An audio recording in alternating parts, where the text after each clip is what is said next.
वासुदेवाय। ओम नमो भगवते वासुदेवाय। वासुदेवाय।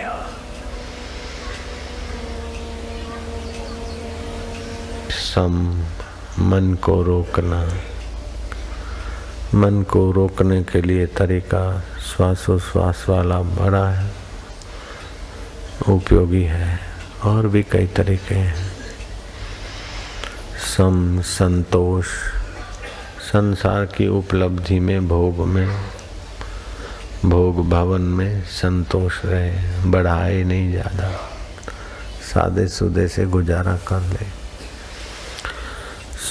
संतोष विचार,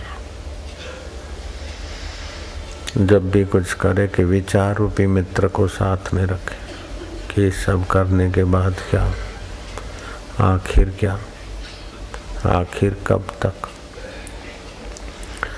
इंद्रियों को, मन को देखने वाला मैं कौन हूँ, दुख और सुख को देखने वाला मैं कौन हूँ।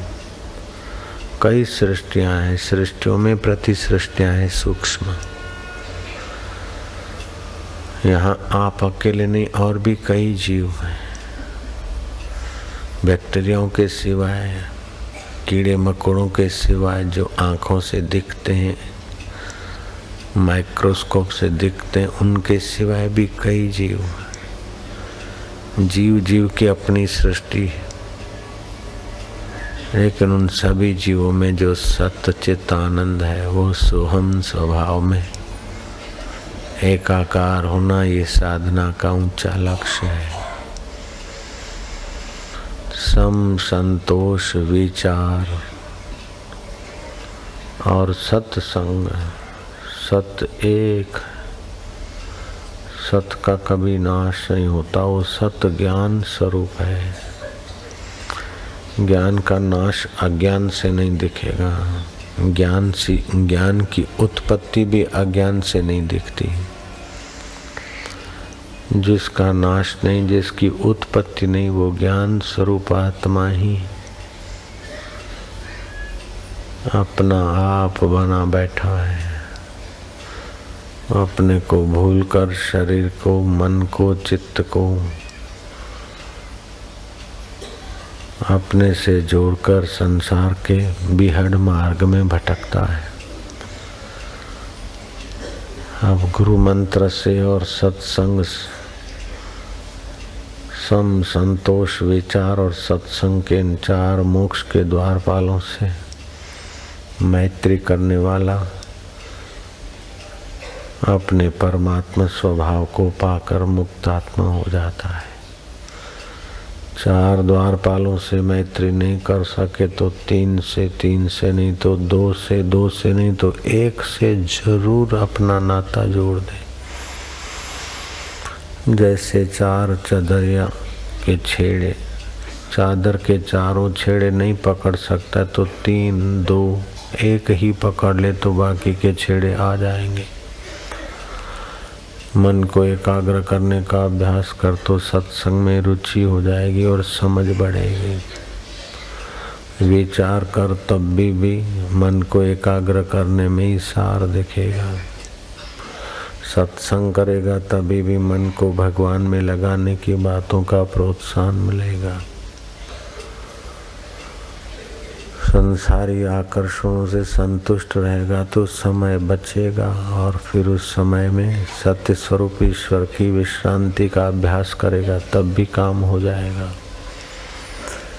मुक्ति के चार द्वारपाल हैं। राम जी को वशिष्ठ महाराज कहते हैं। एक तो मन को रोकने का अभ्यास, संतोष, संसारी चीजों में ज्यादा बहलना नहीं, थोड़े से संतोष, संतोष विचार और सत्संग, सत्य स्वरूप परमात्मा का संग।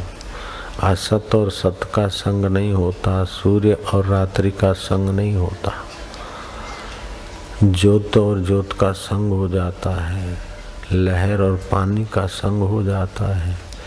ऐसे ही जिसको जीने की इच्छा है वो जीव चिदाभास चैतन्य की तरंग है। और जो उसको देखता है वो ब्रह्म है। जीव ब्रह्म की एकता है, आत्मा परमात्मा की एकता है। ये सत्संग से जाना जाएगा।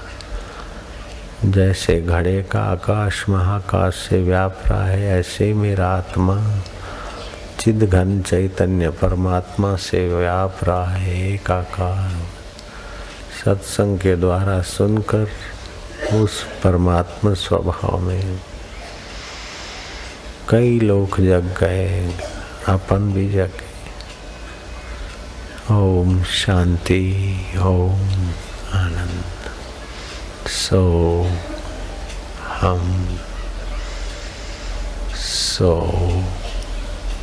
हम आने वाले भविष्य के लिए कल्पना की खाई में न गिरे, वर्तमान के विकारी दलदलों में हम ना पड़े, तो सोहम स्वभाव का ज्ञान बहुत सुलभ हो जाता है।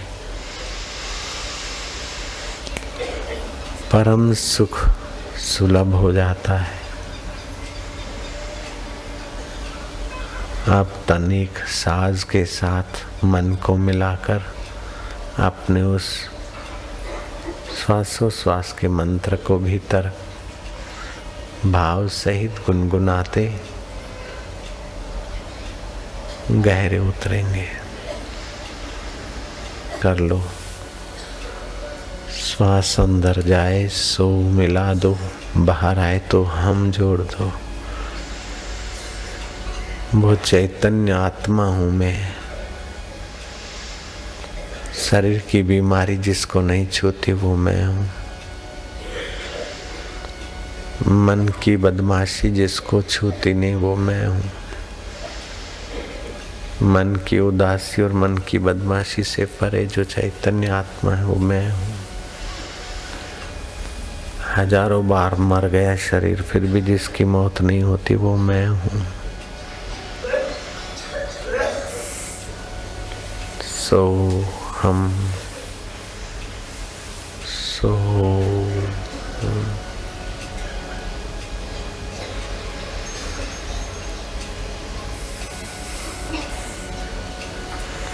इसी पावन जप में तल्लीन होते जाओ। बहुत कुछ सुना है, बहुत कुछ देखा है। सबका सार ये है कि जिससे सुना जाता है, जिससे देखा जाता है, उसी परमात्मा देव में, उसी आत्म सुख में, उसी सोहम स्वभाव में अंत में सब स्वप्न, लेकिन परमेश्वर सच्चिदानंद अपना था, है और रहेगा। उसी में शांति का, उसी में ज्ञान का, उसी में माधुर्य का, उसी में परम मुक्ति का अनुभव पालो। श्वास माला श्वासोश्वास की जरा कर लो। कहता है कि जिस चैतन्य की सत्ता से शीतल वायु अंदर आता है और फिर भीतर का उष्ण वायु बाहर जाता है, अंदर आने और बाहर जाने के बीच में जो संधि है, जो संधि का अधिष्ठान सच्चिदानंद सोहम परमात्मा है, हम उसकी उपासना करते हैं। जिसकी उपासना से, जिसमें स्थित होने से सारे शुभ का फल एक साथ प्राप्त हो जाता है। हम परम शुभ परमात्मा की उपासना करते हैं।